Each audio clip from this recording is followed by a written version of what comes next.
This is the IELTS listening test.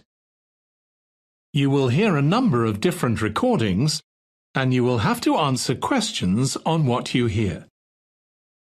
There will be time for you to read the instructions and questions, and you will have a chance to check your work. All the recordings will be played once only. The test is in 4 parts. At the end of the test, you will be given 10 minutes to transfer your answers to the answer sheet. Now turn to Part 1.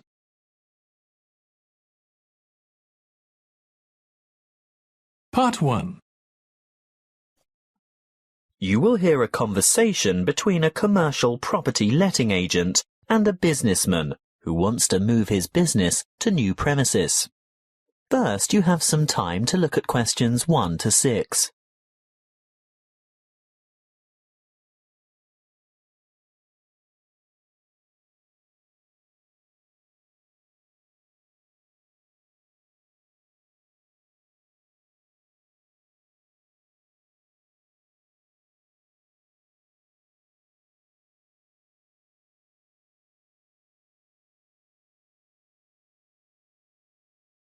Now we shall begin.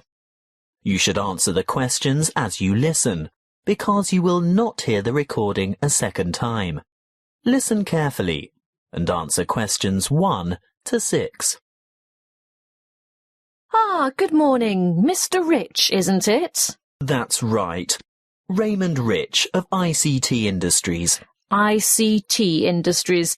Just a moment while I put that on the form. Now, you're looking for new office space, is that right?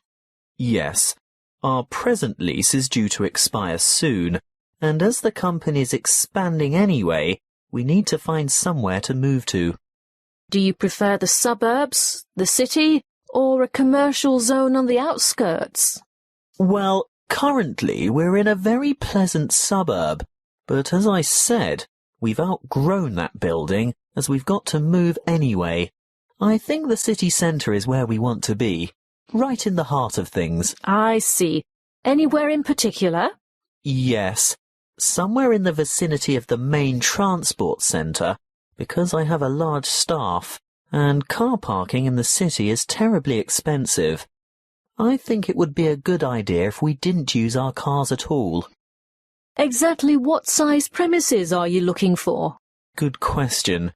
Something more than the 10,000 square metres we have at present should do it. Shall we say 12,000 square metres? That's probably about right. Yes, I think that would meet our needs. Just how many employees do you have to accommodate? 40 in all, but only 14 will have their own offices.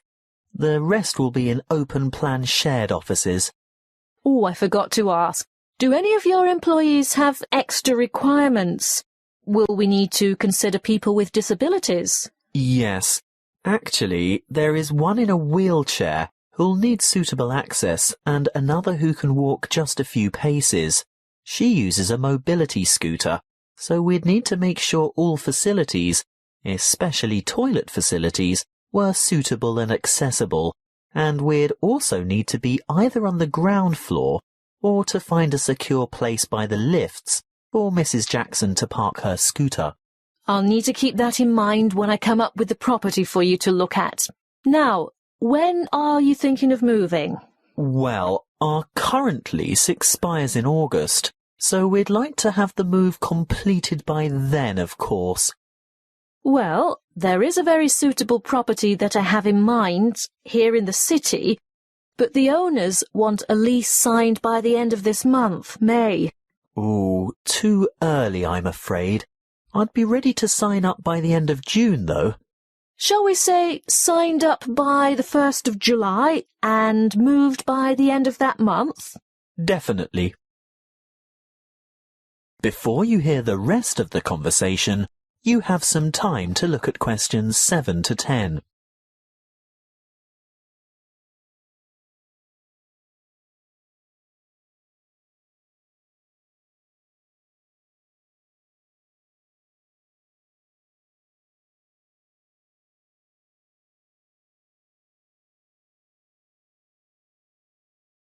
Now listen and answer questions 7 to 10. Well, I'll keep your requirements in mind and let you know when something comes up. Wait a minute. There is a vacant office space on the 10th floor of this very building. Would you care to take a look? It has only just become available, but I haven't started marketing it yet because it's in need of a bit of a makeover. The floor area is about the right size. Good. Let's see it then. Well, what do you think? Elevator access is great, and the lobby area is roomy enough for that disability vehicle you were telling me about. Oh, I don't know. There are too many small offices. Would we be able to take out a few of these walls and make bigger work areas? I don't see why not. Most of them are just partitions. Obviously, load-bearing walls can't be touched, but there aren't many of those to worry about. What about kitchen and dining facilities? We like our staff to feel comfortable eating at work. If they go out for lunch, it often leads to extended lunch hours and lost time. Come this way. This is the kitchen. Ooh, it's a bit pokey. We'd need to enlarge it somehow. What's behind the wall here? There's just a storeroom. You could take out that wall and expand into that space. Then what would we do for a storeroom? Well, see that tiny office near the entrance? It has no external windows or natural light. It would make an ideal storeroom. Yes, you're right. The whole place is a bit dilapidated. Obviously in need of that redecoration you were talking about. And I don't just mean a coat of new paint. I think all the light fittings would have to be modernized. Those broken blinds have to be replaced, and this old blue carpet definitely has to go. I agree. That's something we can negotiate with the owner. But overall, do you think it would fit your requirements? Well, you haven't given me any indication of what the lease would cost. But before we get into that, what are the terms of the lease concerning length of tenancy? Well, generally in the city, leases are never less than 3 years. Oh? I mean, we don't mind signing up for that period of time initially, but we don't necessarily want to have to move after that. We've been in our last place for 10 years, you know. Well, the usual agreement is a 3x3x2. That's a contract for 3 years with entitlement to extension for 3 years, and then another 2 years after that. But let me speak to the owner first. And one more thing. We have to consider the time frame. Remember, my current lease is due to expire in August. Well, with reliable contractors, it shouldn't take more than a couple of months to do the necessary refits.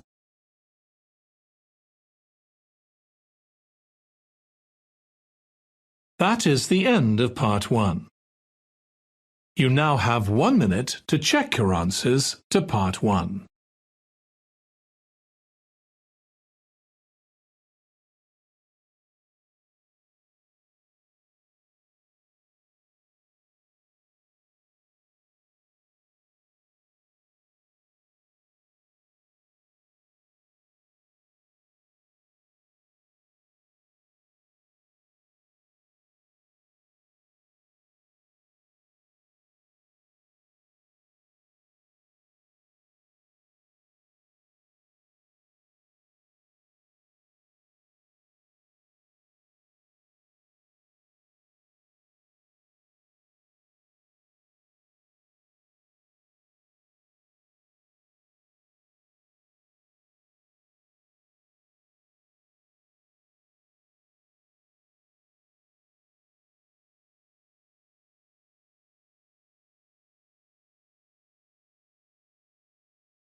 Part 2. You will hear a student counsellor giving information and advice about further study. First, you have some time to look at questions 11 to 14.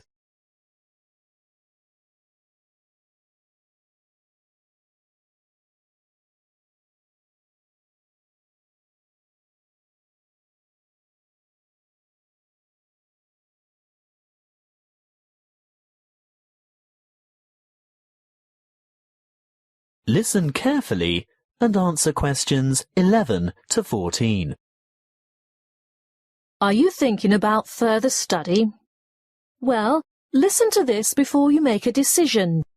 It will help you decide if going on to tertiary study is right for you, and it will help you make good decisions for the right reasons. It includes information about student life, what it will cost, and the different ways you can support yourself. What should you think about first? Well, obviously, you're thinking about tertiary study, and it's one of the biggest decisions you'll make in your life. What you decide now will affect the rest of your life. It's the last year of high school for most of you, and you're busy and under pressure. Perhaps you're thinking of going abroad, getting a job, or working for just a year or two to save some money before getting back to study. Let's assume you're choosing to continue studying next year. It's important that you set yourself goals and plan how you're going to achieve them. First off, career goals. What career do you want to pursue, or what is it your parents want you to do? Then, you need to think about employment opportunities at the end of your study. Will your qualification assist you in finding a rewarding job? Thirdly, course selection. Exactly what qualifications will you need? For instance, a degree, a diploma, or something else. Now we're down to study goals. The number of papers you can study at a time, and what sort of grades you would like to attain. Before you hear the rest of the talk, you have some time to look at questions 15 to 20.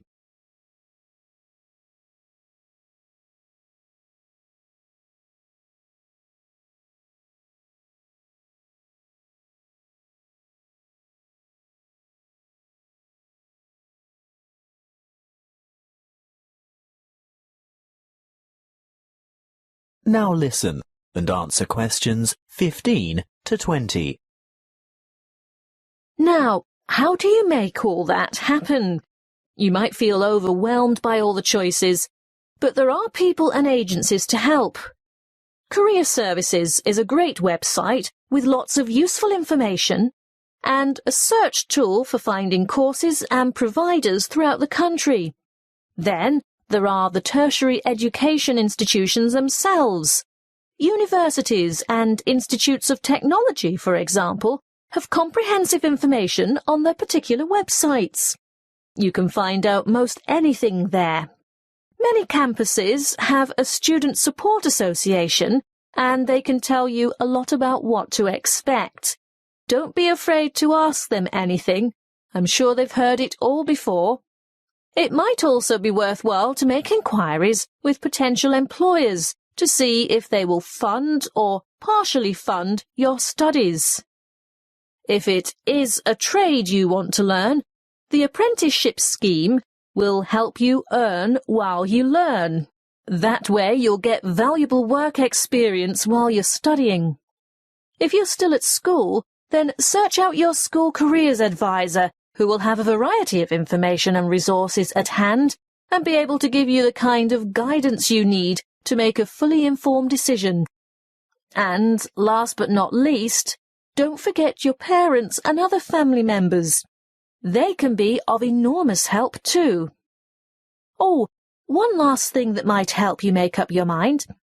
Have you thought of applying for a scholarship? Some embassies, governments, and individual institutions offer scholarships to cover part or all of your study fees. Most large libraries have a comprehensive catalogue of the various grants, awards, and scholarships that are available. That is the end of part 2. You now have 30 seconds to check your answers to part 2.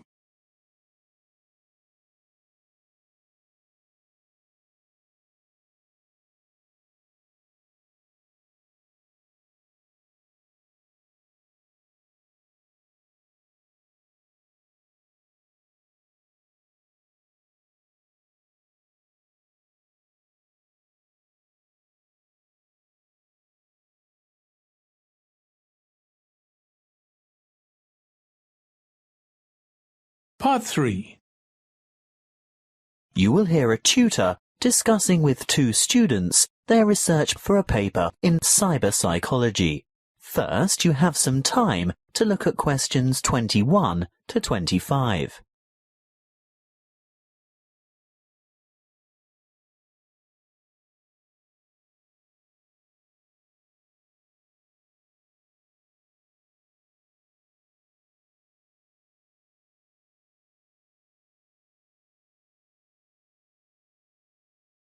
Listen carefully and answer questions 21 to 25. I'm very glad that the two of you decided to pursue this research topic, because I think it's not only much needed, but very relevant to current psychological concerns about addiction issues in young people. Now, tell me, how did you get started?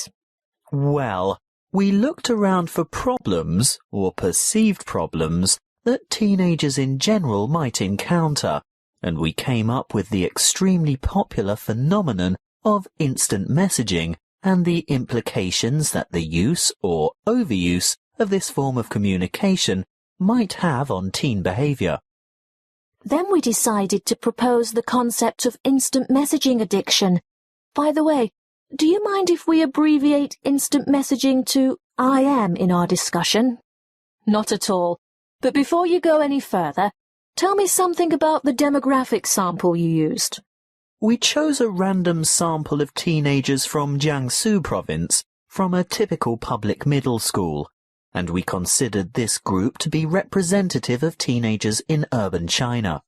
We distributed 500 questionnaires and 450 were returned.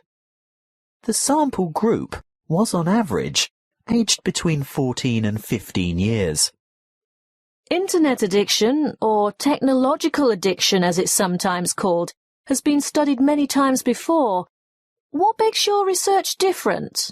Well, previous studies indicated that internet-dependent students are more likely to use instant communication, but we wanted to find out primarily whether IM addiction actually exists, and if so, what the symptoms are. And secondly, we wanted to know whether IM addiction could be predicted. And finally, whether addiction has an impact on academic performance. Quite a large undertaking. Tell me, what IM addiction symptoms did you identify among teenagers in your sample? We found 4 major IM addiction symptoms, which are remarkably similar to the symptoms used to identify substance dependence. Although here we're looking at behavioural addiction, not chemical addiction to drugs, alcohol, or the like.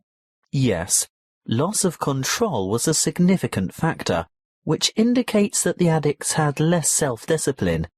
They could not control the amount of time they spent on IM, and they neglected their schoolwork, as well as other responsibilities or obligations they might have. Obviously, academic performance was adversely affected. I'm sure that led to a lot of complaints from family and friends, not to mention teachers. Yes, of course. Another symptom was, as you would expect, a preoccupation with instant messaging. They would be annoyed if interrupted when chatting online, and they would feel depressed and moody when they couldn't. They would go without sleep in order to chat, and when they were offline, they would still be thinking about online chatting. As in chemical addiction, they would need to increase the dose, in this case of IM time, to get satisfaction. That sounds quite disturbing. Yes, and as you can imagine, loss of relationships due to overuse of IM was a factor too. The addicted teenagers would rather chat online than go out with friends or spend time with family, which jeopardized their social relationships and their educational opportunities. The fourth addictive factor we found was escape. These teenagers used IM as a form of escape from reality and responsibilities. Before you hear the rest of the conversation, you have some time to look at questions 26 to 30.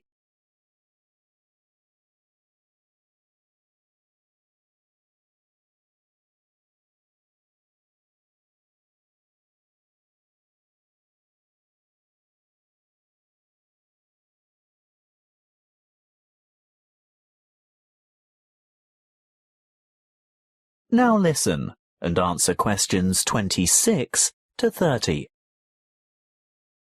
And can IM addiction be predicted? Well, we found a definite correlation between shyness and IM addiction. Not only shyness, but also a feeling of alienation was a predictor too. Alienation from family, peers, and school.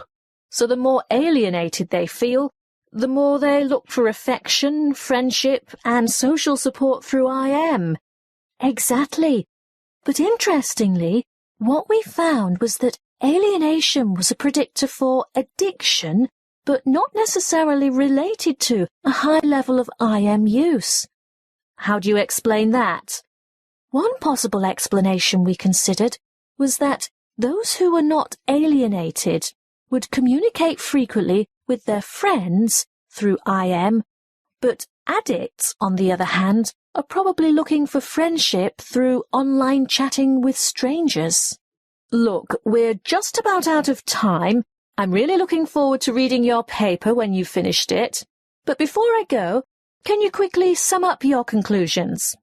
By looking at behavioural patterns and psychological characteristics, we were able to establish that there is a difference between high level of IM use and IM addiction as such. And that there are certain positive predictors for addiction. And our findings showed that teenagers' level of use of IM affected their academic performance. So you're saying that IM addiction detracts from the students' academic performance? That's what we set out to prove, and there's absolutely no doubt. Addicted students perform badly at school. But what we also found is that there is a correlation between the level of IM use and schoolwork. So not just the addicts suffer low scores? Precisely. Our results show that the higher the level of IM use, regardless of whether addiction is involved, the more negative impact there is on academic performance. Your research shows then that not only should teachers and parents be on the lookout for those teenagers who might be vulnerable to IM addiction, but that parents should pay close attention and provide proper guidance and monitor their teenagers' level of use of instant messaging. Yes, that's it in a nutshell. That is the end of part 3. You now have 30 seconds to check your answers to part 3.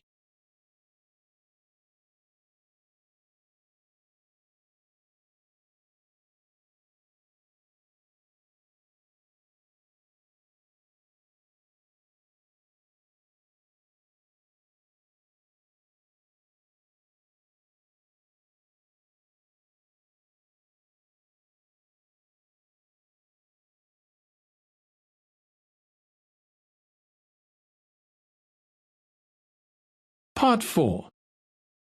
You will hear a geography lecture on the British Isles. First, you have some time to look at questions 31 to 40.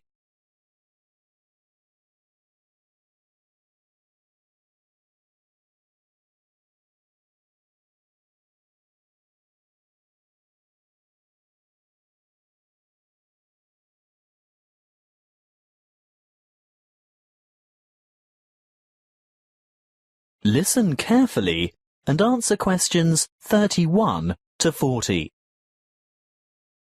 Hello, I'm glad so many of you have turned out to hear what I have to say today about the British Isles, that area of the Eastern Atlantic that we Americans find so confusing.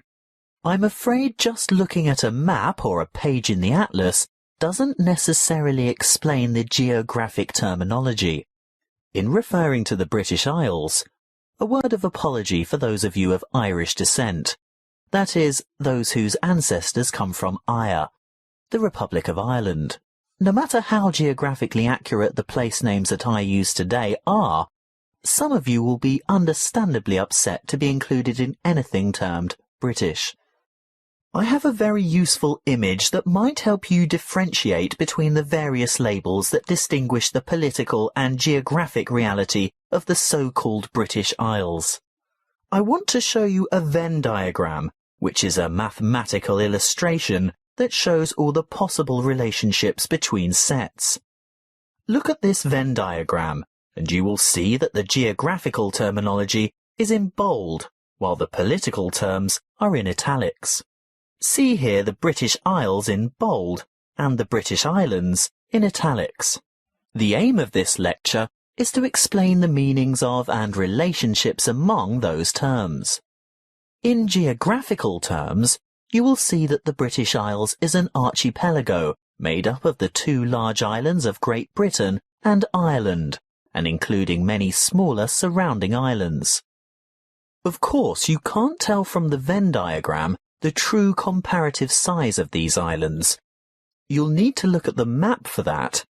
But take my word for it, Great Britain is the largest island of the archipelago, followed by Ireland, which in reality, geographically, lies to the west, and there are over 1,000 smaller islands.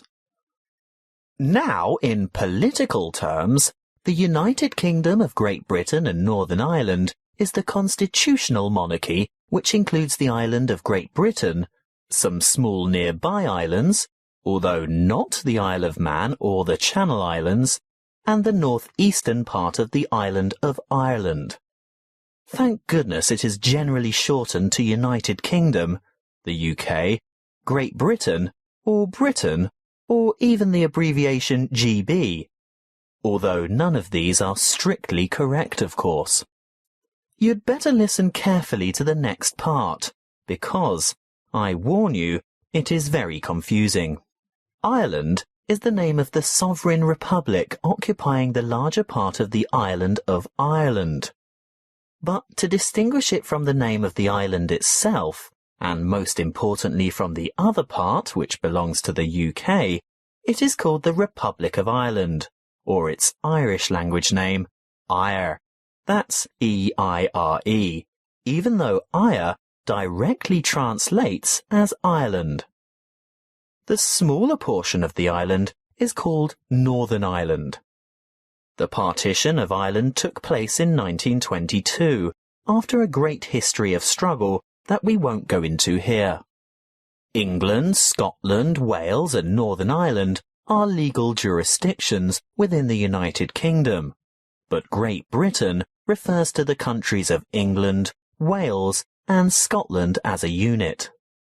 The British Islands contain the United Kingdom, the Channel Islands, made up of Guernsey and Jersey, and Isle of Man, which all have the British monarch as head of state.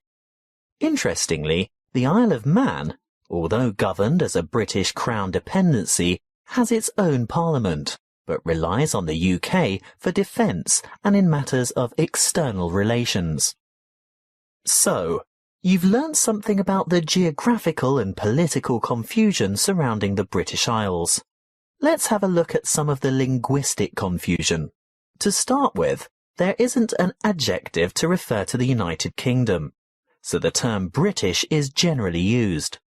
However, that means that citizens of Northern Ireland, although not on the island of Great Britain, still describe themselves as British, because this reflects their political and cultural identity. Irish, in a political sense, refers to the Republic only, so sometimes citizens of Northern Ireland would call themselves Northern Irish as a point of difference. Of course, the Northern in Northern Irish is not completely accurate either, as the most northerly peninsula on the island is in the county of Donegal, which is part of the Republic. Okay, we might get in a muddle over the term Irish, but at least Scottish, Welsh and English should be self-explanatory.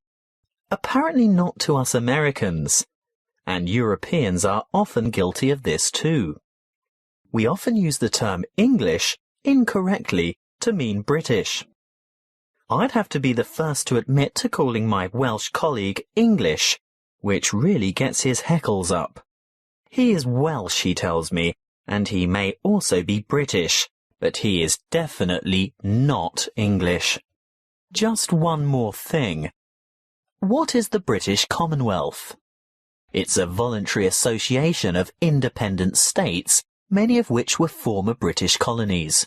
In fact, what was primarily the old British Empire. However, it's no longer known as the British Commonwealth, but is now called the Commonwealth of Nations instead, presumably because current members do not want to remember the old colonial ties. That is the end of Part 4. You now have 1 minute to check your answers to Part 4.